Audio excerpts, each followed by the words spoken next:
Hey, what's up, socialites? It's me. I'm Joe Dombrowski. And I am Gaspare Randazzo. Yo, listen. So we're a little confused. I don't really even know when this episode's coming out. So get your tickets at MrD3.com for cities all over the world. All over the world, man. And whenever this episode comes out, I have shows in DC, Westchester, San Diego, Connecticut, and New Jersey. So get your tickets at GaspareRandazzo.com if you live in any of those places. Even if you don't live in those places, just get tickets and then send them to a friend who lives there, or just send them to anybody. They don't even have to live there. Also, we do have a guest on this episode of the podcast. We haven't had a guest in a very long time. Like Christmas was the last guest, right? I know, that was so long ago, which we still have to go over to the UK. Oh my God, yeah, and Sam too. I was thinking of and the UK guys. Yeah, Mr. for sure. P. Yeah. Well, either way, whenever this episode comes out, it's been a really long time since there was a guest. You know what? And also, it's Ashley Gavin, you guys. Hilarious comedian from New York City. She's got a comedy special coming out. And we're going to talk about all things that, all things her, all things lesbian coming up later in the podcast. Yeah, I hope she can make it in too, because I've never done this before where we started recording and then the guest has the link and they come in when they come in. They got the sneaky link. Hopefully it works. Like, hopefully she can just click it and just come in, because we already started recording. But, yeah. Well, if not, we have no guest today then. We potentially have no guest. Now, Joe, do you know that I was putting my daughter to sleep and I fell asleep, because I do that a lot when I put her to sleep, because it's just so peaceful. We lay there, I just rub her hair. Usually she rubs my beard and we fall asleep. And I'm laying there, and then all of a sudden I just was like woken, and I'm like, where the hell am I? It was her. She left the room, went, got Melissa, told Melissa Daddy was sleeping, came back like I was Goldilocks. Daddy was sleeping in my bed, like as if I did something wrong. Melissa's like, babe, you fell asleep. And Lucy's wide awake. She's just walking around the house. She was like doing her own thing. She just left and she just walked right out the house. And I was like, oh, okay. I was like, I should be more aware of that. I wonder if she was like, hello, or if she was just like, saw you were sleeping and like sneaky. Nope. She probably tried waking me up. But meanwhile, if she was any sort of loud, I would have woke up. We played hide and seek, right? I was hiding in the closet.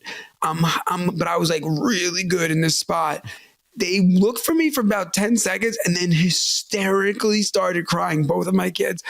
Daddy, we just want to kiss you. Daddy left forever. What? And I'm like in the closet. So I texted Melissa. I said, are they being serious? And or are they like, trying to get you? So she said, yeah, just come out. I said, I'm not coming out. Now I'm staying. Like, so you two are texting? Yeah, well, because I was like, is this real? Or are they messing with me? And she's like, no, they're really hysterically crying. And I'm like, no. I'm like, I can't just baby them and come out. So I just waited.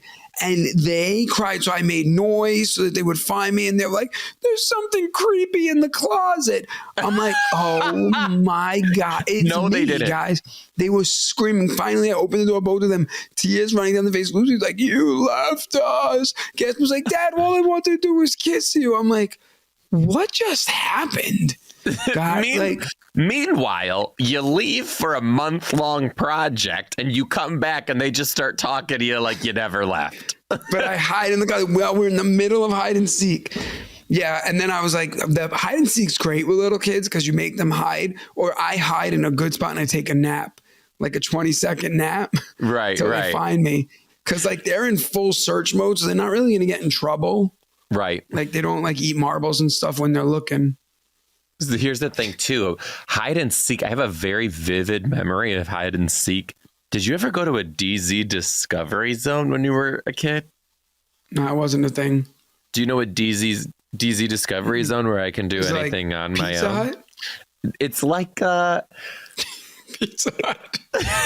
Not like a Pizza Hut. I meant Chuck E. Cheese, not Pizza Hut. I don't know why I said Pizza Hut. It's in the realm of Chuck E. Cheese. If you're from Southeast Detroit, shout out Major Magics, which we had a Chuck E. Cheese of Southeast Michigan. Okay. It was called Major Magics.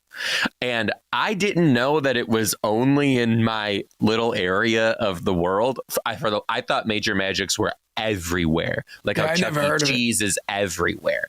They have their own animatronics and everything. Instead of Chucky, it was Major Magic. And he was like a band leader. Chuck E. Cheese is fucking creepy. Chuck E. Cheese is I want to look up. creepy. What's his name? Magic Mike? Major Magic? Oh. Okay, as you're looking it up, let me tell you about DZ Discovery Zone. DZ Discovery Zone is like in this realm. There's no animatronics. There's no characters. Okay. Major Mascot's creepy as hell. It's not Major Mascot. Major Magic Mascot. Major Magic. Oh, it's like not. He's like a fox. No, he's a ringleader. He's a band sergeant. Okay, there's a whole gang of them. There's like there's like a banjo who's playing with himself. There's a pancake, and then there's Major Mike, Major Magic. There's also like a walrus too. Yeah, there's a fox. And there's like two bears who are creepy. Over by the. There's the fox. There's a piano creepy. With a creepy face. All right, I gotcha. Yeah, Major Magic. Anyway,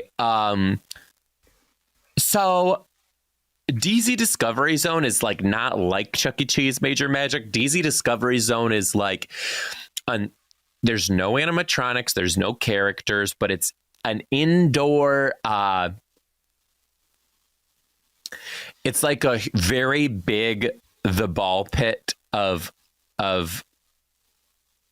like a McDonald's, but like but like big with like tubes and ropes and like shit to climb and all that. And there's just this big gigantic warehouse and it's all of that. Then there's also games where you can earn tickets. It was so cool. It was like the best thing when you were a little kid.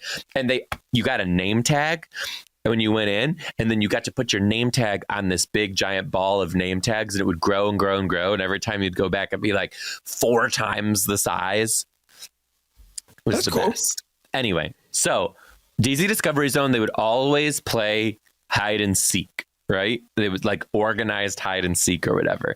And I remember one time I was playing, I was at the bottom of the ball pit is where I decided to hide. And then I got scared because I was by myself. I couldn't see anything. I was scared, and I was scared that somebody was gonna like jump on me and crush me down there. So I got scared. But no, and so I'm like, I'm done. I'm out. I'm not playing, right? So I just start doing my own thing, right? People are like, are you playing? No. Are you playing? No. And I'm just like running around. And then all of a sudden I hear on I remember what scared me to start hide and seek. It was the sound of a lion roaring. So I'm at the bottom of this ball pit, and then this lion roared, and it just like scared the shit out of me. I'm like, there's a fucking lion gonna come get me. Okay. How old were you? Probably like 6 or maybe 7.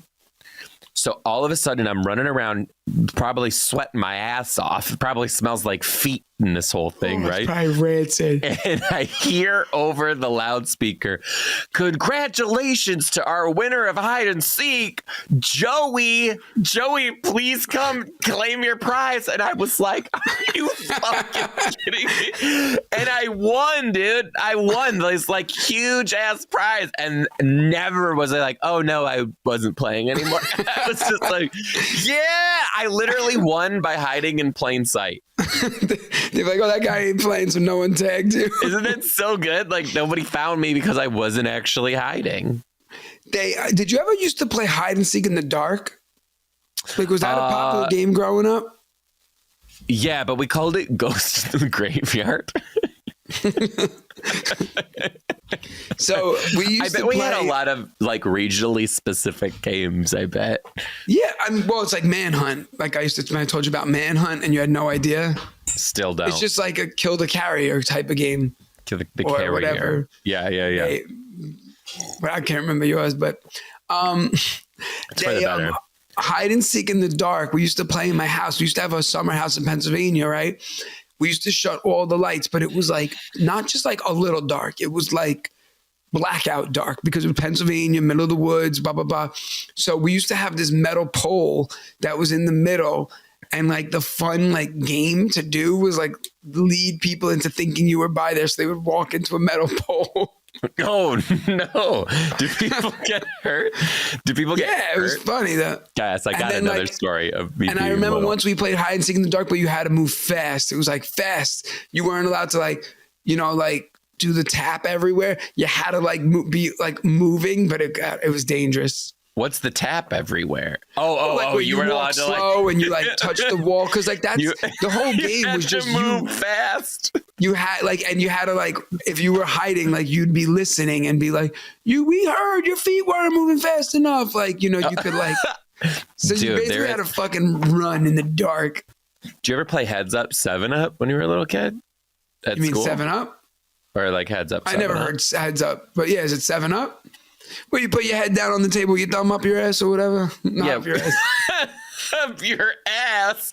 I hope that no one had their thumb up their ass in elementary school. You would lay there, you'd lay on the table with your thumb up, and then you would just peek at whoever's shoes. 100%.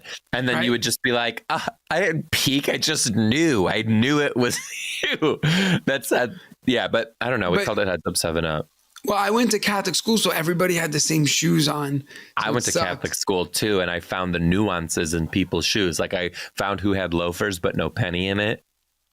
That type of shit. Okay, I mean, that all makes sense that you would have noticed the difference in the shoes. I was like, who's got those Ferragamo loafers? I know.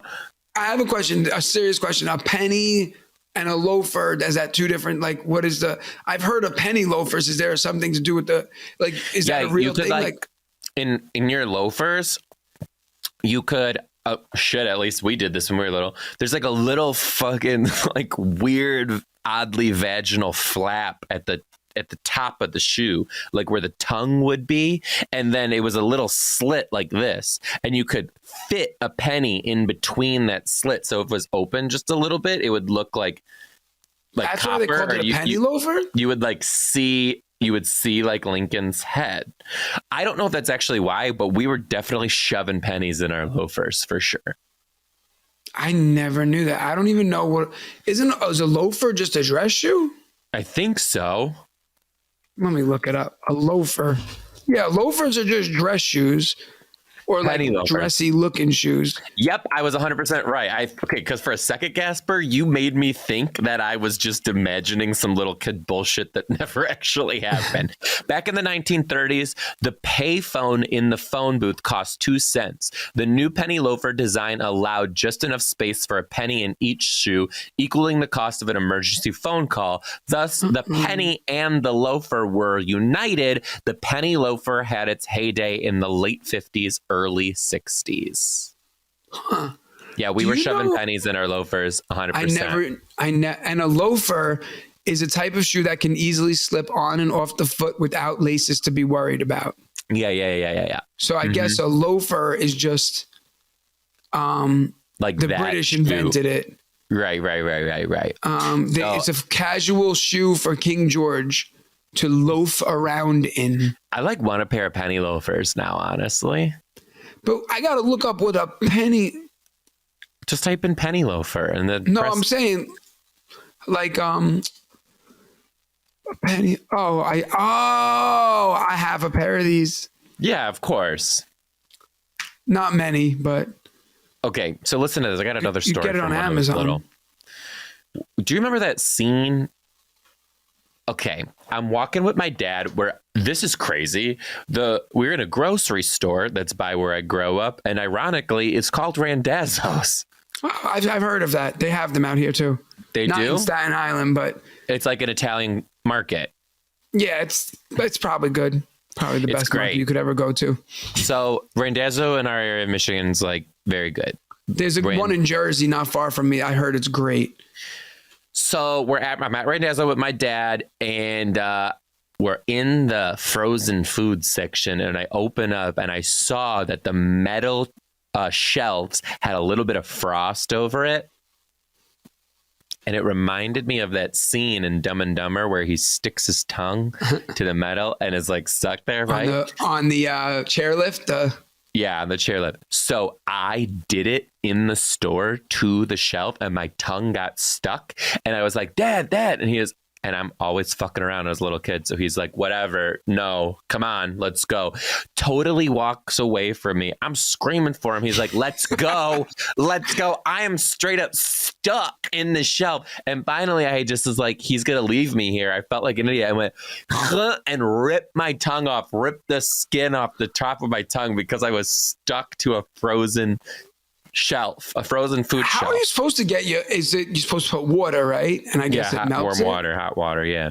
Oh my God, it's actually scary. Like I think I did it once as a joke. Yeah, like I did it as a joke once to like scary, dude. Just something, and I was like, oh my God! But like I was able to like wiggle my tongue off, but it was freaky. It's so real scary. Quick about the penny loafer. Back to it a second. No, I was just gonna say one thing. You know what's crazy? Like. Coins, if you're not listening in America, well, not everyone uses coins. But we're about to have ideas again for sure. Like coins are so irrelevant. Like the concept now in 2022, like or whatever, we're in 2023 or whenever this episode airs, 24. Like even my mom was like, she's like, even giving $1 tip to somebody now, like if something's like you just put $1 in a bucket for somebody or whatever, that's real. Like $1 can't buy you anything anymore. Like I was in the store to buy M&Ms for my kids. They were $2.25 each. The M&M packets, regular little M&Ms, $2.25. I gave the guy $5. He gave me 50 cents. I put the 50 cents in the tip jar because I was just like, I didn't want this in my pocket, the 50 cents. And I was like, I just paid $5 for freaking 2 little packets of M&Ms, And it is really crazy because like coins in general, like what is a penny? Like what's 25 cents today? A stick of gum? A stamp, I think. No, they're not. Even the forever stamps just went up. They're like 30, I think like what's 37. A forever stamp? Like even if the stamp price goes up, they are forever staying whatever they are. Is it the basic one with the American flag on it? Yeah. Well, I think they could be anything. So 100 forever stamps are $30. So that means they're 30 cents a stamp. So even more. Oh no, wait, the price of first class forever stamps just increased to 63 cents from 60 cents this week. That was January 24th. 2023. There's 60 cents now? 63 cents. So, so you're looking at when a stamp hits $1, we're doomed. Cause like, but once again, are we doomed? Because people don't really mail things. Like I have a checkbook and Melissa always makes fun of me because she's like, you're the only person I know that still writes checks. No, you're not. I do. I mail checks all the time. Me too. Like my gardener, we have a gardener guy come because it's just like literally impossible to I write you checks, don't I? Write you checks at the end of the week when we work together? No. When you feature for me? I pay you on Venmo, don't I? Yeah. That's weird because literally everybody else who opens for me, I've paid with like a check. Oh. Usually. Well, but yeah. So like, if you think about it, like, just even sending in stamps, like people don't buy stamps as much anymore. All that stuff is just like falling away. It's crazy because you can now like Venmo, like the government, like your taxes. Yeah, isn't that wild? It's crazy. Like everything can be done on Venmo now, but I still pay by check. Like even my kids' school, they have like a, direct deposit you could do. I just show up with a check and hand it to them.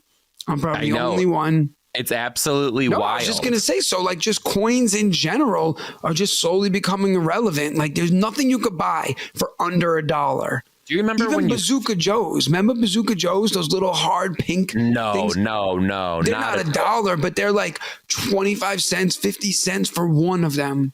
Yeah, how about this though? Do you remember being in high school and like driving for the first time and you could fill up your tank for under $20 or like around $20? I do, but I also remember like when I got my car, it was like the summer that gas prices went up, and they were like $5 a gallon. And I also had like a 1989 Lincoln Mark 7, which was like a tank, and it like it had like 9 miles to the gallon. So I don't remember that, but I do remember that like common phrase of like $20 will fill your tank. Yeah, always, for sure. I feel like I can't get gas in my tank for under $60 now anymore. No, $60 is about the usual spending. I mean, I'm not good at math, but that's 320s. Or 100 quarters. Well, I don't know. Anyway, been waiting for this moment of the podcast. We told you guys we're going to have a special guest on today. Today, we have the hilarious comedian from New York City, Ashley Gavin. She's here. She's queer. She's ready to steer a softball team. Yeah, that's actually the saying in the lesbian community. We're here, we're queer, we're ready to steer a softball team. Not a dildo, but a softball team. Meanwhile, your pussy's just wagging back and forth in the corner of the screen. It's her cat, everybody, in case you can tell. Is that what kind of cat is that? I don't know anything about cats, but I used to have a cat.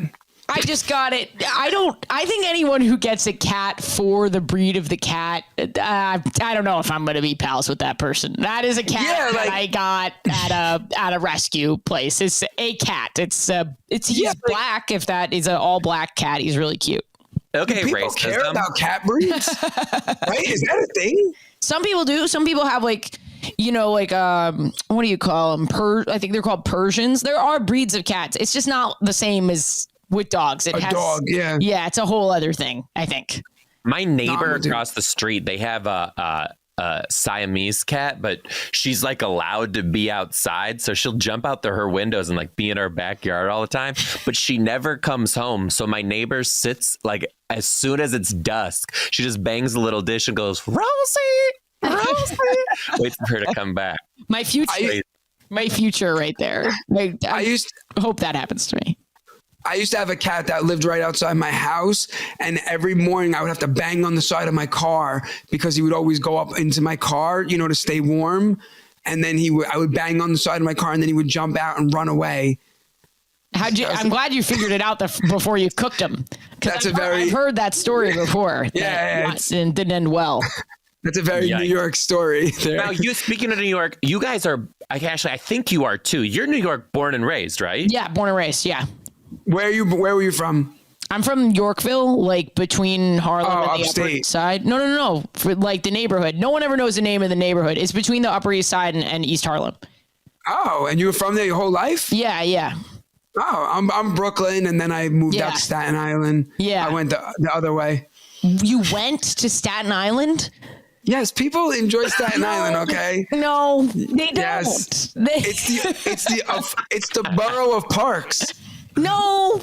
They're trying to secede. It's New Jersey. If you get to that portion of Staten Island, you're in New Jersey. I am basically in New Jersey. Yeah. I am at the end of Staten Island. I could see it. You know who moved out there also is Chris DiStefano. That's the only other person that I've heard of moving to Staten Island. Yeah. So still, he lives in Staten Island? Mm-hmm. Now, why would you phrase it like that?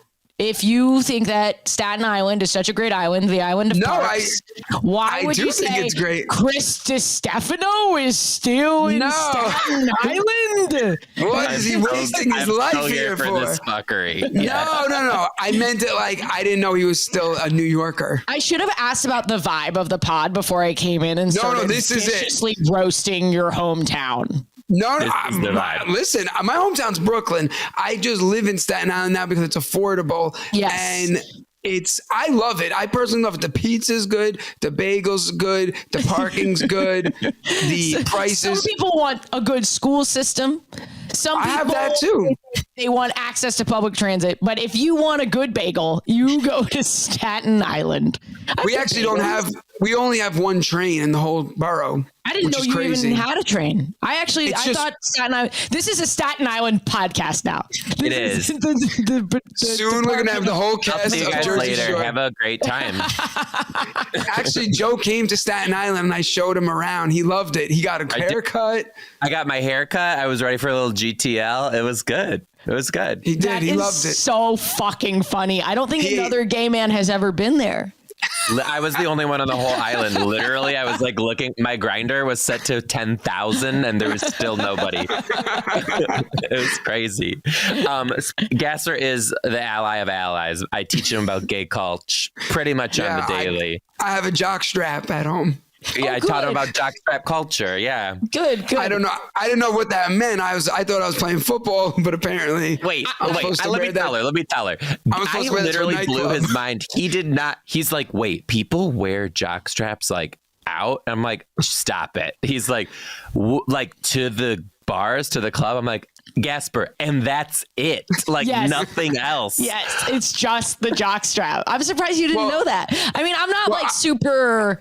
I'm a lesbian. I have a couple, gay guy friends. I know Joe. I got my friend Sam Morrison and a couple other comedians. But like, I'm not like super immersed in gay male culture. But I do know about jockstraps. Like that's like. So, what I don't understand is why is there. Sorry, Gaspar. Why is there this like stigma about like gay guys not liking lesbians? I do know so many gay guys who like cannot with lesbians and lesbian culture. I think I am a lesbian. I love lesbianism. Yeah, I don't get it either, and I think it's mostly coming from the guys. I gotta say. Oh, totally. I don't think they're. I think lesbians are like, can we have fun too? Oh, okay. No. What is it though? I'll go back to my cats. I just saw another TikTok about this. I don't know what it is from the gay male side, but I do think like lesbians and straight men get along because like we both fuck women. So there's like a camaraderie there. And then like women and straight women and lesbians get along because women, sexism, patriarchy. But then the idea is that we don't have a lot in common with gay. Like, I don't believe this, but I think it's rooted in like that we're just like, we really don't have a lot to talk about.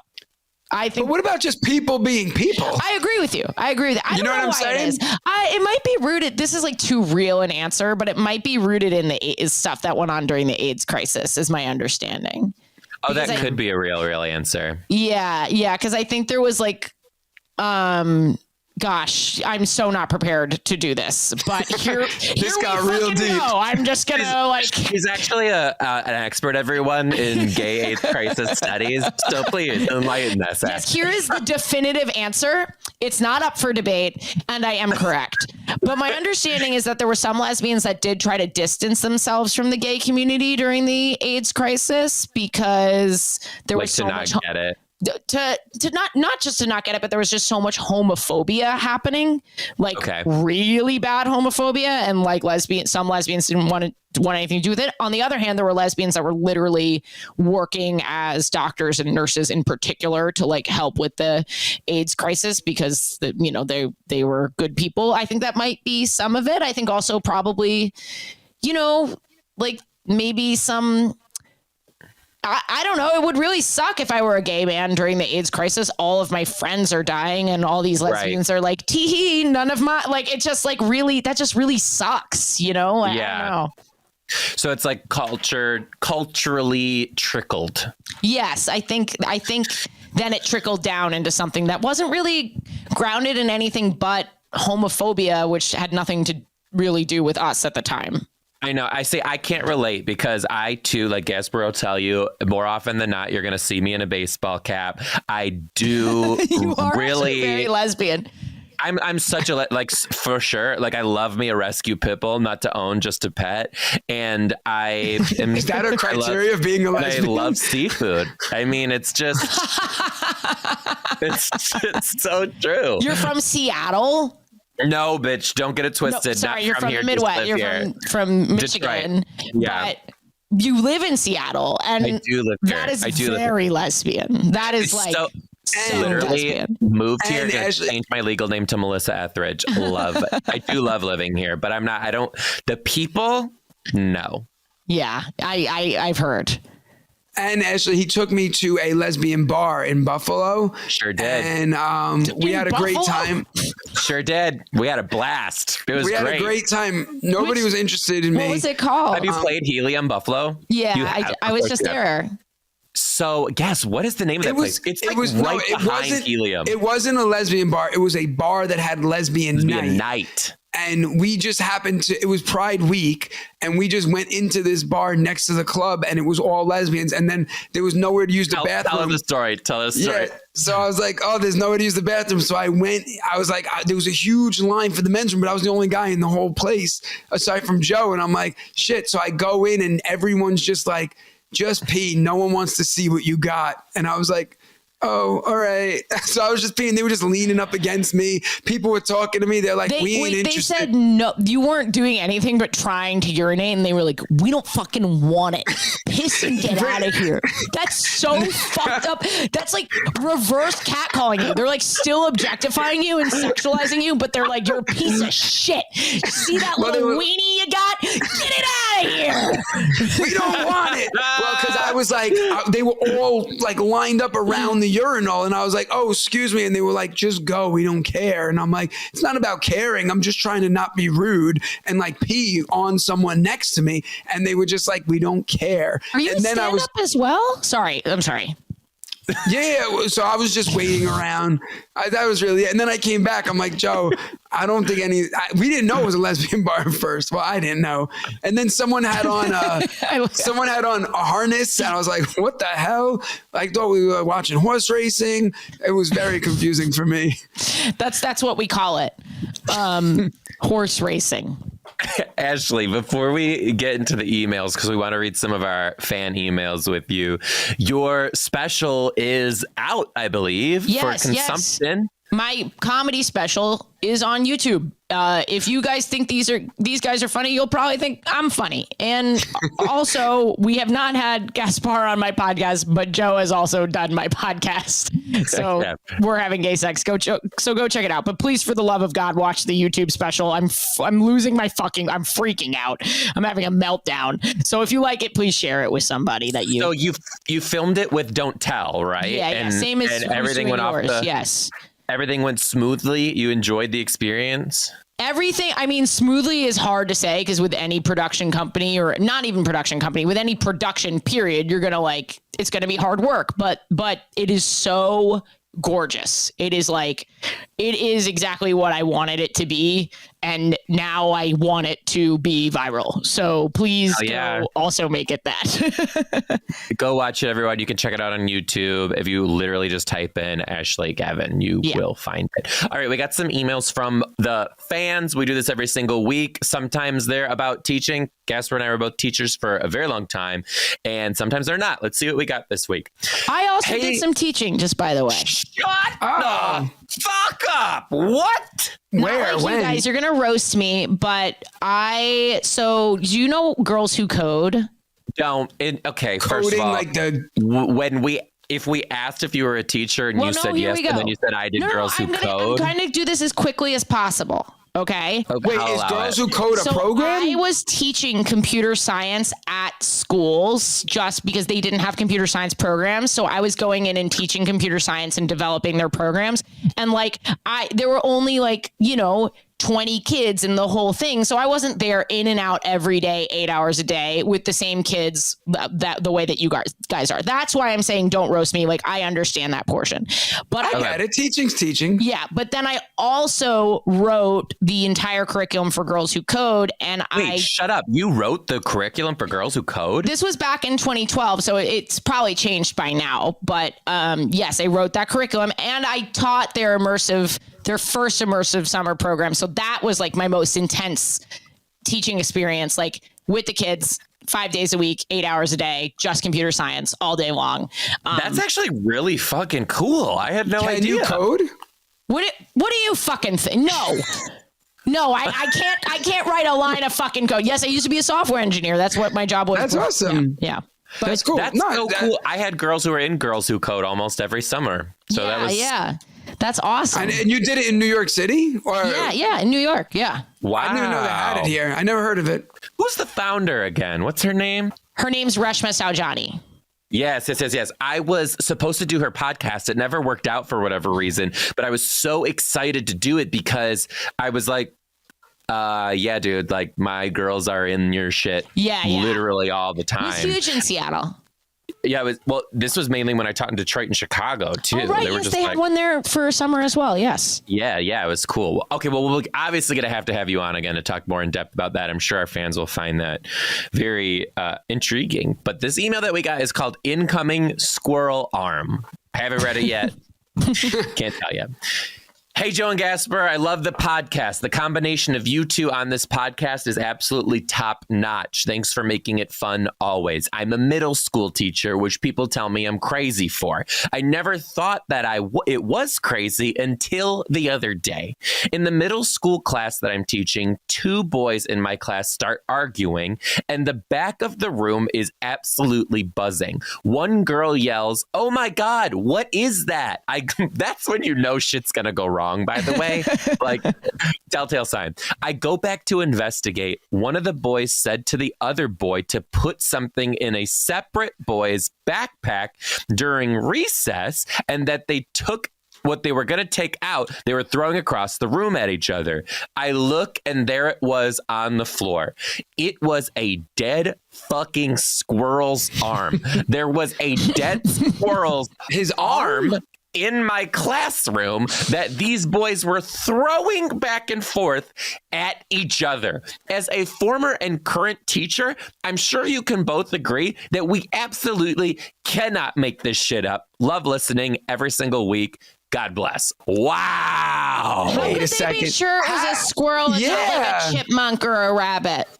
That's what I was just about to say. They did not say, but that is a great question. I'm going to Google squirrel arm. Yeah, Google squirrel arm. How does a squirrel lose their arm? Like, unless it got like not decapitated, but like ripped off somehow. A predator like was eating and ran away hastily. I think one of the kids could have been the predator, honestly, and like found some roadkill and just shit like that fucks me up. See, the middle school basically only girls. I basically only have worked with girls over the years, so like I've never experienced like squirrel arms and like weird bodily things. Like girls are just very male. Yeah, no, I remember when I was in middle school, I remember we had a kid's lunch bag outside. There was dried dog shit on the ground, and we just opened his lunch bag and just shoveled it into it. Oh, zipped it back up. He went inside. He had his lunch bag, and he's like, "Oh fuck!" And like we all laughed, and then I got called to the principal's office. They interrogated me about it. I was part of it. And then I had to eat lunch with the principal, and I went to Catholic school. She was a nun, and every day for like 2 weeks, I had to eat lunch with her. She just sat across from me, and she's like, "Do you regret what you did? Do you think Jesus would have liked what you did?" And I was like, "Well, I mean, I wasn't the only one who did it." And she's like, "That's not what I asked." I'm like, "Well, I'm not going to rat." I was like, "But like other people did it, so Jesus would know about them too, right?" Because I was nervous. like I didn't want her to think just Jesus hated me. Like I wanted this to be a group hate. When you burn in hell, all 6 of you will be burning down there together. Yeah. Like, I'm not trying to be alone. Just got to tell you guys, too, I'm looking at a picture of a squirrel arm right now. They're oddly human. Very oddly human. I got to look it up. It's got straight up fingers. Look, just type it into Google and type up the one who's like holding his hand almost as though he's like praising Jesus in a mega church. They do. Squirrel is so hard to spell also. I just spelled it so wrong. Hard to spell. Me too. That's one of those words that you're like, wow, even as an adult, here we go. Also, look at the way they interact with their hands. See, squirrels I have like a new respect for squirrels. Do you see the one who's lifting weights? I know the one lifting weights is like, he's fucking talented, dude. That's crazy. Wow. Holy shit. People have squirrels for pets too. Yeah. I knew a girl who had one in Brooklyn. Do you guys ever see that video? Now. It's like a viral video of this little girl, and she like picked up a dead squirrel out of her yard. Her dad's like, put it down, put it down. And she's like, it's my baby. It's my little baby. Squiggity, squiggity. And she's like playing with it. He's like, no, put it down. Then she takes its mouth and like makes it talk. It's so twisted. It's some backwoods bullshit for sure. Wow. I'm just I'm like amazed right now looking at all these. Eddie, we have time for one more. You want to get into another one, or do you want to keep looking at squirrel pics, you freak? Sick squirrel pics, dude. Here we go. This one's called Student for a Day Shenanigans, which I think Gaspare and I already know what that means. Ashley, are you familiar with Student for a Day? No.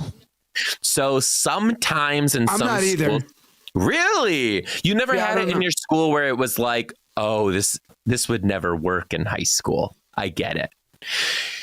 When the kids, there'll be like a reward. Like if like 70% of the school turns in their reading logs, the principal has to be a student for the day. Or vice versa would be if everybody turns in your reading log, you get to put your ticket in a raffle to be principal for the day. Okay. That's some shit. Okay. Just a little backstory. Hi, Joe and Gaspare. First, Joe, you killed it in Denver again. Ashley, by the way, I have a huge lesbian fan base, specifically in Denver. I don't know, but I love it. Denver's a very lesbian city. So lesbian, and honestly, that's where I came out as lesbian. I love it.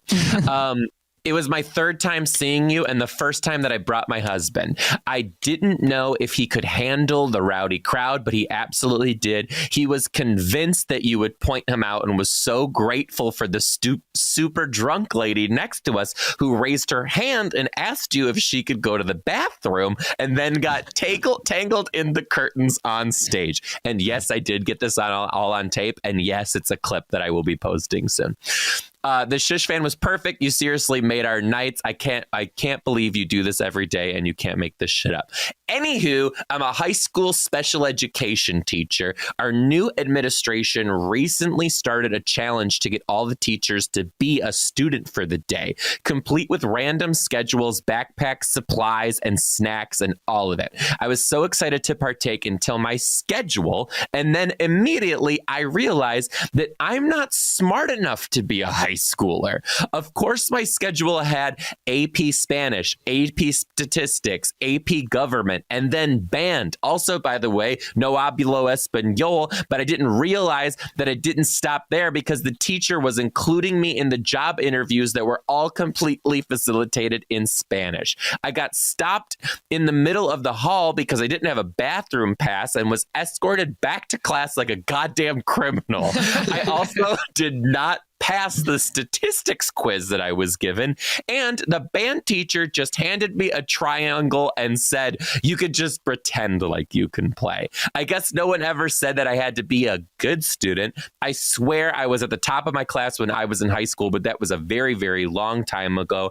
Honestly, it was a great experience, and I wish all the teachers had to spend their day in the shoes of their students, but holy hell, my brain is absolutely fried. Well, that and for a few other reasons. Love the podcast. You both brighten my week. Thanks for the laughs. Wow. Thank you.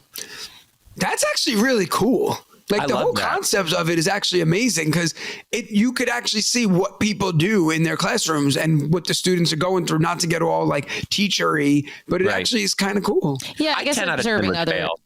What's that?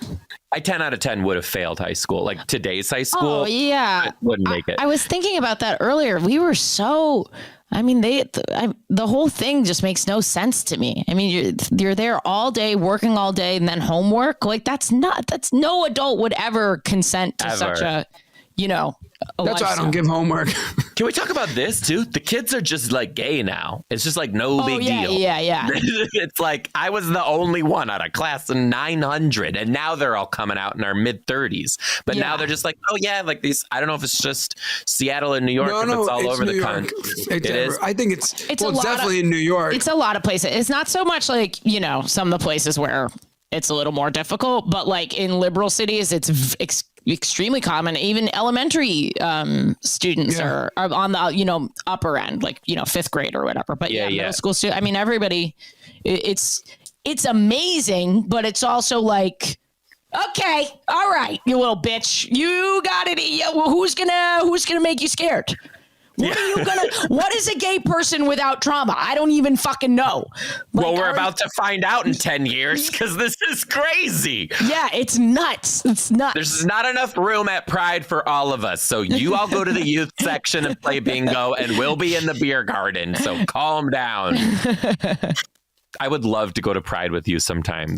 I feel like you would be a blast at Pride. Let's just do it. I mean, I don't drink. I don't know if you know that about me.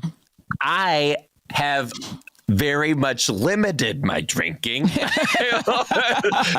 I guess I am a lesbian now. Yeah, we can sit together and I just want to. I like Pride because of the little outfits. I just like the cute girls in the little outfits. That's probably my favorite part about Pride. Me too. Same. Goddamn. You and I would have a good time for sure. Yeah, I don't drink either, so we could just sit there and just look at everybody. I think the only thing that we'll be drinking at the next Pride is the holy water. Anyway, moving forward. Ashley, thank you so much for joining us on the Social Studies Podcast. Thank you for having me. It was really generous of you guys. It's so last minute. I can't tell you how much I appreciate it. So the special's coming out. We said people can watch it on YouTube. And what else you got going on? And where else can people find all things you? I've got a big theater tour. Seattle. Actually, there's one show that's not left sold out in May. I've got Seattle. Everything else is sold out. Nashville, Louisville, St. Louis, Indianapolis, Orlando. Those are probably the ones that'll be the most relevant to people. So yeah, come through. Where can people get tickets? Oh, AshleyGavin.com. You guys, you're teachers, okay? So use your critical thinking skills. Go search Ashley Gavin and go to my web. It is insane to me that people have trouble looking this. This is what I really want to talk to you about as a teacher. These fucking children don't read. My fans are 18 years old and they have no fucking idea how to do anything. You guys are failing. The system is failing. My special's out. Go watch it. YouTube. And you're going to be at the Neptune in Seattle. Congratulations. That's a really awesome venue. I'm excited. You can come see me on the road too. I'm all over the goddamn place right now. Mr.D3.com. You can come see me. I'll be in Jersey, San Diego, Connecticut. I can't remember now as we just had this whole conversation before, but go to GaspareRandazzo.com, Westchester, Rhode Island. I don't know. Okay. Philly. We're in Philly together. And I'm in Philly in the summer too. Yeah. So hell yeah. Well, thanks everyone. Down. We love you. We'll see. Oh, don't forget 5-star reviews on Apple Podcasts. Leave a nice word. We'll read those. Did we get any new ones really fast before we leave? Yes, we sure did. Comments in the YouTube section too. This is my favorite podcast. I absolutely love it. I saw Joe when he was in Minnesota come back. This cracks me up. Another one, levity during tough times. As a new principal who took over the school year in the middle of a pandemic, social studies keeps a smile on my face. I absolutely love you, Joe. Now that you're with Gaspare, the podcast is better than ever. I love you guys so much. Hey, thank you guys. Also, leave us comments on YouTube. We love you. Bye. Bye, guys.